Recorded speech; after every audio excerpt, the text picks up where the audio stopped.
So whatever happened to that GradeAUnderA fella?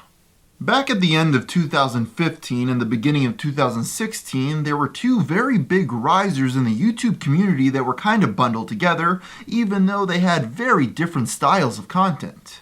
These, of course, were GradeAUnderA and Leafy is here. But today I want to focus on Grade. While he was a voice to be reckoned with a year ago, as time went on, people became more critical of his videos, which is what I'd like to discuss today. In recent months, he's been completely absent from YouTube, releasing no videos whatsoever. But finally, he did have an update saying that he had some health problems he was going through, and he'll be back soon. A hiatus like this can cause devastating effects on a channel, and in this case he lost a lot of subscribers and his monthly views went down quite a bit. This video is not about him not making videos for a couple of months though. He already explained that he had some health problems, as he says.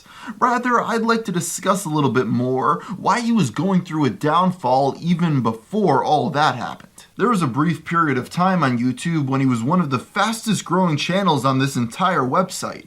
But I personally believe that the content that helped him grow the fastest also hurt him in the long run.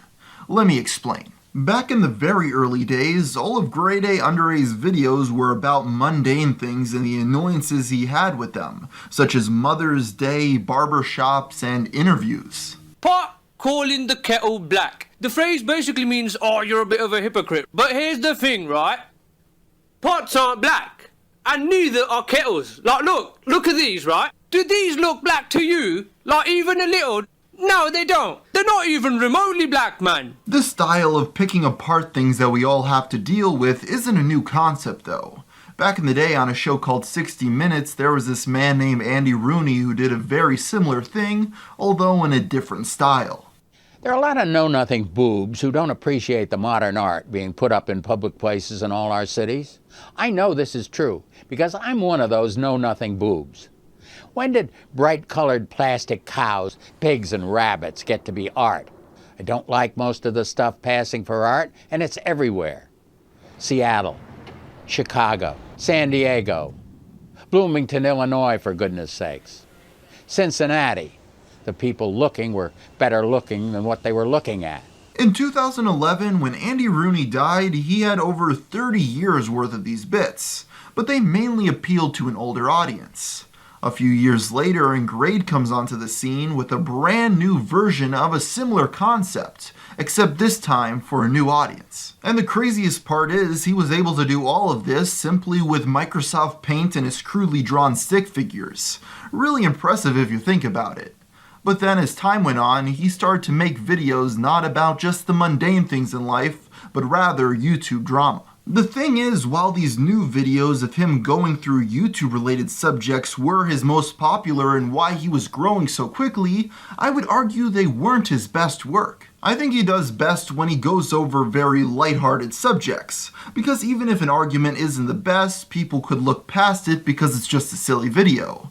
But when you're calling out a big YouTuber, you really have to do a good job at backing up your case. If you don't, the flaws in your argument style become very clear. The example that I'd like to go over today covers when he was calling out a Markiplier video talking about how YouTube is changing. The only thing that I have the right to talk about is YouTube, but I do know YouTube because I live YouTube. Okay, so Markiplier is saying that he's very confident in his knowledge of YouTube and that on this topic you can trust him. And the reasons he gives for this are... What I see from doing this for 4 years, being at the heart of YouTube and being where I am now from where I started, I'm obviously sitting high up on the YouTube rung. And we've already covered that having a lot of subscribers doesn't mean that you know jack about this website, right? But let's just pick it apart a little bit more. I have a lot of subscribers. The Fine Brothers have more subscribers than you as well, but as they showed a few months ago, that does not necessarily mean that they know much about where the site's going either, does it? I mean, are we really going to try to argue that a person that has millions of subscribers and has been making videos for many years and has been very well established in the YouTube community doesn't have any expertise in the subject he's talking about? In that same video, he also went after Markiplier for having a weird haircut and a silly nickname, all stuff that really doesn't negate any of his actual arguments. This is just one of many examples of him calling out people for what I feel are not the greatest of reasons. But I'm really not trying to disparage the guy. He makes really good content when he focuses on smaller subjects. The same thing would happen to Andy Rooney. When he discussed something trivial, he came off as a grumpy old man that often made a good point.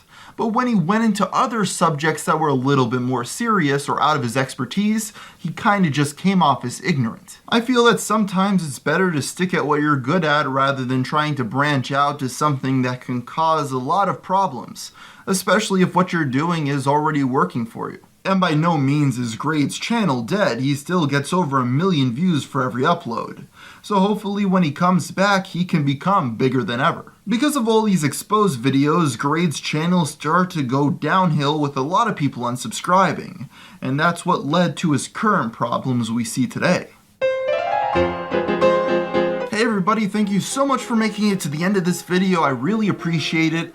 And new internet mysteries are coming soon. I hope to make it so every single week there will be an internet mystery from now on. I'm kind of working my way up to that. I have people helping me with the research on subjects, so I hope to get those videos out once a week from this point forward.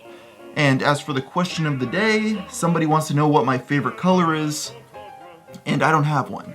So I will end the video here. Again, I apologize that there hasn't been any new internet mysteries recently. There will be one next week, and from that point onward, I hope to get one out a week, on top of all my other content. So until next time, thank you for watching.